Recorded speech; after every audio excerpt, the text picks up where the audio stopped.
Read, listen, watch. A timeless lesson in strategy.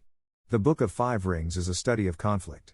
It was written by a samurai swordsman, but its insights aren't restricted to the martial arts.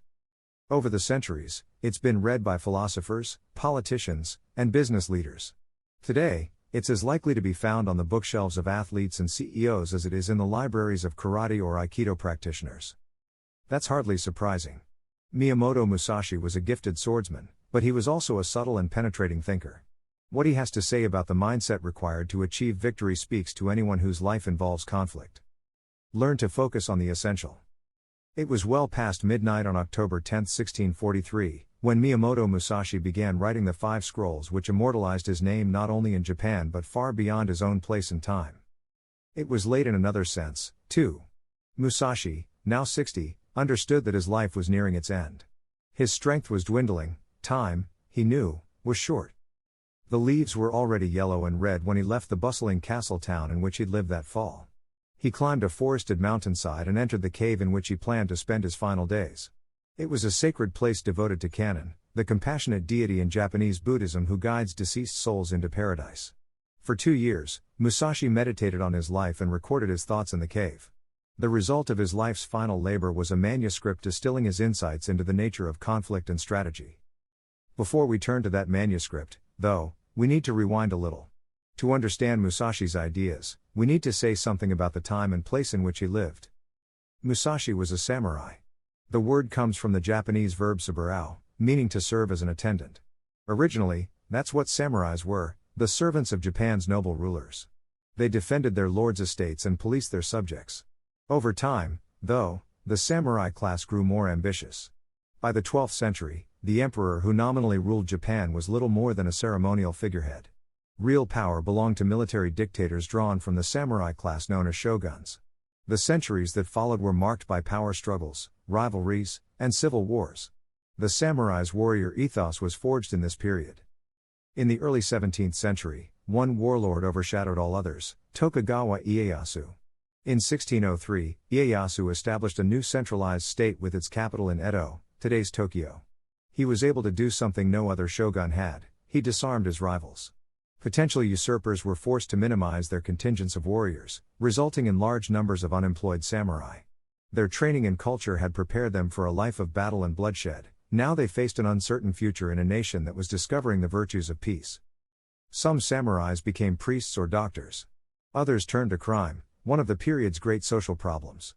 A third group became ronin or wanderers. These masterless men practiced the martial arts of old, lived by ancient codes of honor and discipline, and traveled from town to town in search of paying students and sparring partners. Born in 1584, Miyamoto Musashi was one of these wandering samurais.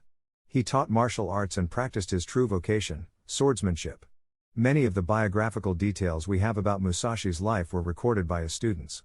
It's thanks to them that we know that he never married, made a home, or fathered children. They also tell us that he never combed his hair or took a bath, a precaution against being caught unawares without a weapon to hand.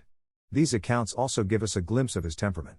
One student, for example, recalled bringing the 50-year-old Musashi a pile of bamboo poles. How could one tell which ones were suitable for flag poles, he asked. A simple problem, Musashi replied.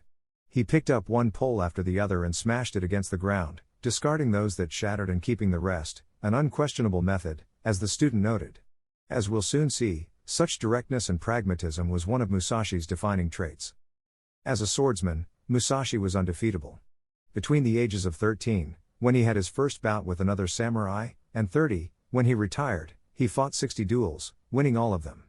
Duels played an important part in samurai culture. It was a means for swordsmen to hone their skills and demonstrate technique. Usually, they were fought with wooden training swords called bukan and ended when the victorious samurai drew first blood.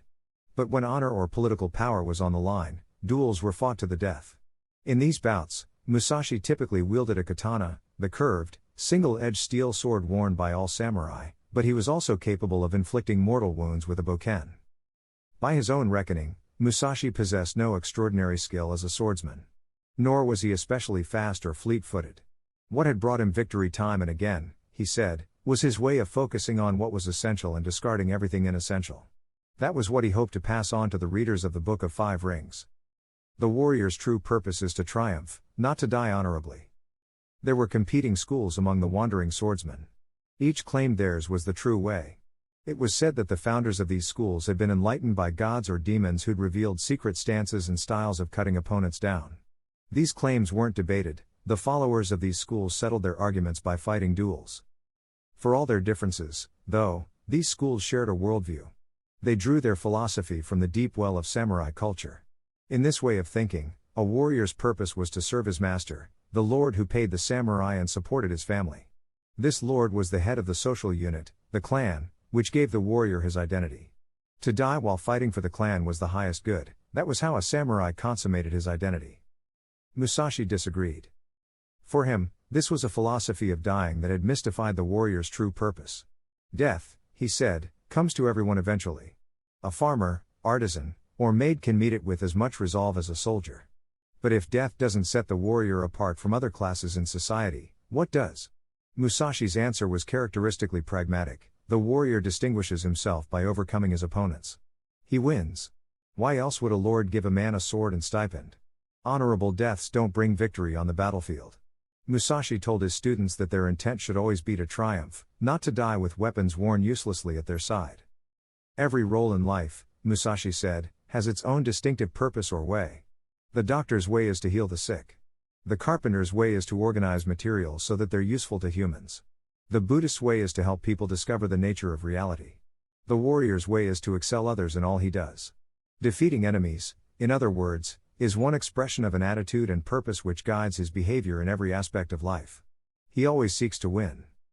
That connection between excellence and victory had been forgotten by many schools of swordsmanship, Musashi thought. They taught useless, showy techniques, which amounted to training students to die with attractive form. Wielding a sword without knowing how to use it to cut down an enemy was, for Musashi, a form of meaningless theater. He preferred the plain flower which develops into a fruit to the beautiful flower which withers on the branch.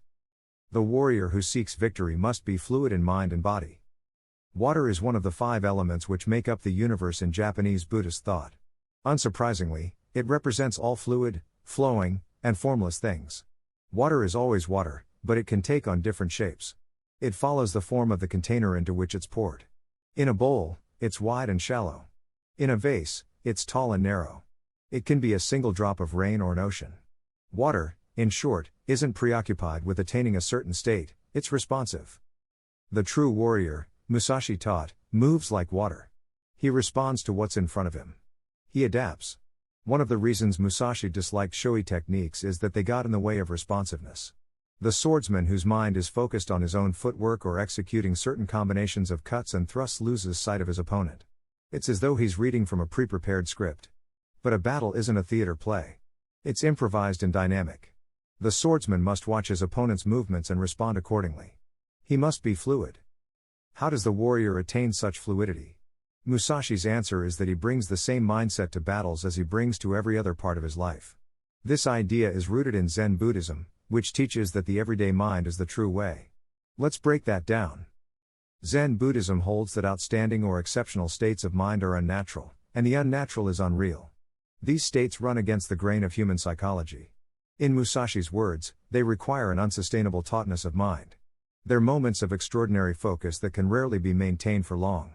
Military strategists down the centuries have recognized that soldiers usually fall back on their training rather than rising to outstanding feats. Under the stress of battle, they revert to what's normal and everyday, the practices that have become intuitive through constant drilling.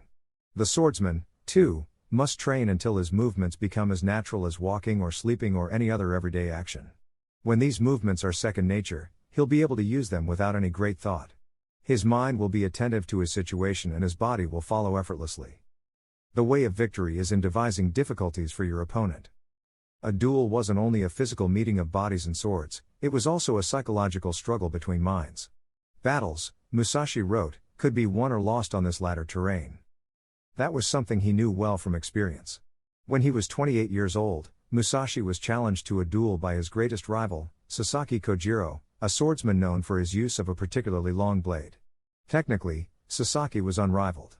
Musashi certainly felt that he was the more gifted swordsman. But Sasaki's technical prowess also concealed weaknesses. The duel was scheduled to take place early in the morning on April 13, 1612. A small island near the castle town of Kokura, today's Kitakyushu, was chosen as the site. Sasaki and his entourage were punctual. Musashi, though, slept late. The sun was high and it was already hot when he rose. By the time Musashi's boat appeared on the horizon, Sasaki, who'd been all but boiled alive in his heavy ceremonial dress, was incandescent. His mood worsened even further when Musashi finally landed. Rather than carrying a steel sword, he'd whittled in or into a crude wooden bouquin that was considerably longer than Sasaki's own weapon. His blood boiling and his nerves unsettled, Sasaki unsheathed his sword and flung his scabbard into the waves. Musashi, who'd remained silent until now, remarked that his opponent had already lost. Only a man who expected to die had no need for his scabbard. He was right. Both warriors swung their weapons, but it was Musashi's wooden sword which connected. Sasaki fell to the floor, stunned. Musashi killed him with a second blow to the ribs. Emotions belong to the realm of the third element out of which all things are composed, fire. In the third scroll, the Fire Scroll, Musashi turned to psychology and its role in battles. Many things can agitate us, he wrote. For example, a feeling of danger or the feeling that something is beyond our capacity. The unexpected can also be unnerving. The sources of agitation are worth studying deeply, Musashi advised, for they can help you knock your enemy off balance. He must have thought about his duel with Sasaki as he wrote these words. The technically more gifted swordsman had been defeated because he'd allowed Musashi to get into his head.